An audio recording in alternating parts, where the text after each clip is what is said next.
may 6 po na grounds o basehan sa ilalim ng saligang batas.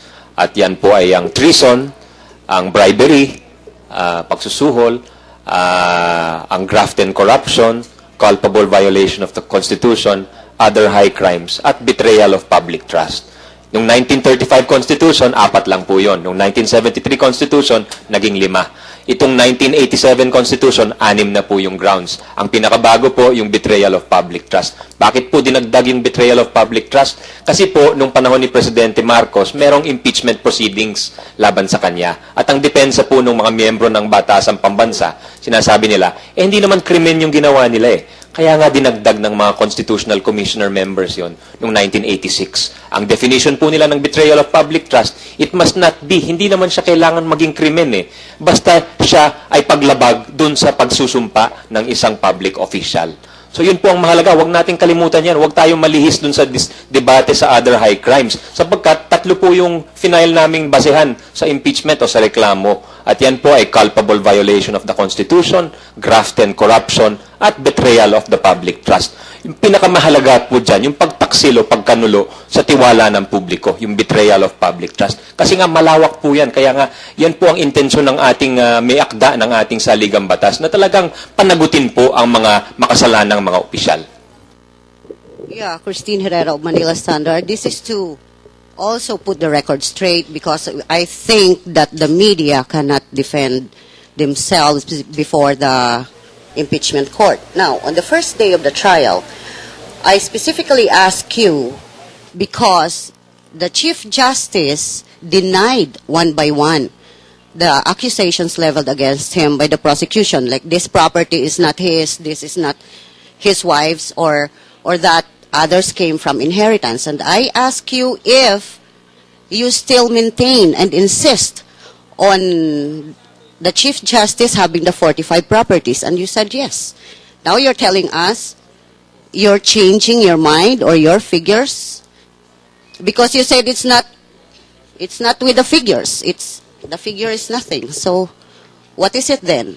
Yeah, siguro, Christine, we need to be able to backtrack, no? Because I think from the very first day, if you will review, and, well, this is just a product of recollection at this point in time, is that we were pretty certain that precisely we wanted the Chief Justice to be present, much like how impeached officers in other jurisdiction are made to be present in court so they can deny it firsthand. Meaning, just like how President Clinton showed up at his own impeachment, the president of the most powerful democracy in the world. So we were hoping that he could make those denials not before the steps of the Supreme Court, but here, where it actually matters. In that area, in the same breath that we felt like it would have been better and even best for him if we could get it firsthand. Now, the discussion there, if I remember your question, was, do you stand by the information that you have that there are properties that they did not declare in his SALN repeatedly? And we said we stand firm that as far as we are concerned, there are properties I was that very not clear even, on the 45 properties. And then you said well, yes. we will have to make that reckoning insofar as that recollection, but that is not my recollection. But I truly trust, I mean, if that is your recollection, but be that as it may, like as we said, we were very specific when we said that the violation for which the Chief Justice is being accused for, Christine, is the fact that there are properties that we have found out that he did not declare. And you see it already insofar as what the defense is trying to do over the last 3 days is established for the first time. Now that the SALN, the first line of defense of the defense is to say that let's not bring out the SALN so that we don't have to explain anything. Now when the SALN finally came out, they said it's okay that we just nakita na bakante or maraming properties doon na acquired na as early as 04, hindi dineclare. Okay lang yan, ipaliwanag na lang natin, there's a provision in the law that speaks about good faith. So those 21 that Niel said, 21 properties he said. So those were not declared, those 21? that the 24, a great bulk of 24. them were not declared when they were supposed to be declared. 24 of 24. Yes. No, All of no, many of them, if I'm not mistaken, 18 of them were just belatedly declared come 2010. But when they were supposed to be declared, they were not. And in fact, they were, even if they were declared, they were grossly under-declared, Christine. So 18 of 24. Okay, thank you. This is Aimee for ICTV and Now Planet. I just want to ask, can you please draw the line regarding SAL-N corrections?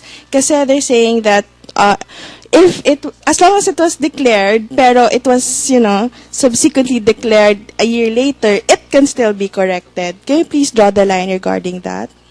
Well, there was a case. Again, it's subject to a legal memorandum that the Senate is asking. The Plato case where even Plato used it as a line of defense in order not to be punished, no?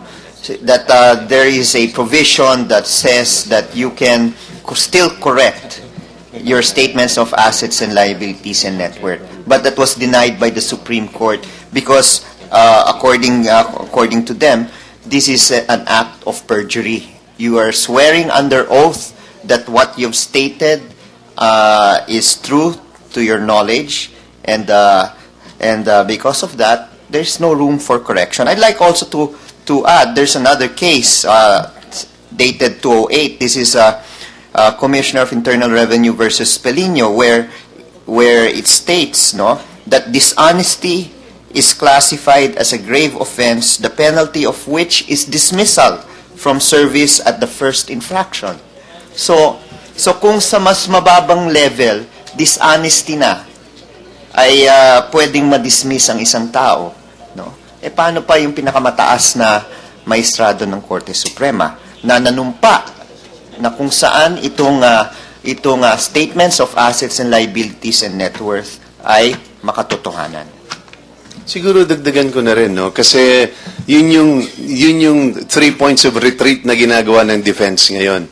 First line of retreat was to finally surrender the SAL-N. Nung lumabas na po yun, they were now forced to defend the document because it completely revealed the inaccuracies as well as the untruthfulness on the entries there. The second line of defense now is to say that it's substantial compliance. Yesterday, they said na kapag nilagay ay zonal valuation, assessed value ng local assessor, okay lang naman yan. Tanggap din yan eh. So nakita nila na kahit pa nandun, there was still a very glaring omission done for over 7 years by the Chief Justice.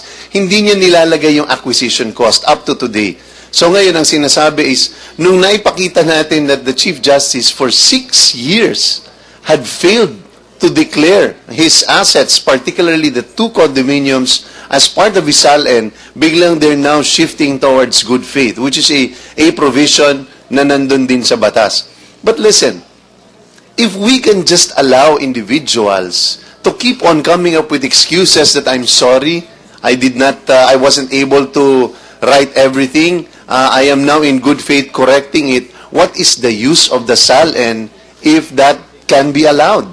The SAL-N is a measure of transparency and created by law para masukat ng taong bayan kung ikay nagpapayaman, kung ikay nag-acquire ng properties beyond your salary, para ma-monitor at matingnan ka. Kaya nga pinapasumpaan dahil may sustansya at may halaga at ibig sabihin ng SAL-N. Kapag hindi ka nagsasabi ng totoo dyan na importante para masukat ng publiko kung nagpapayaman o hindi, you can be held liable for perjury.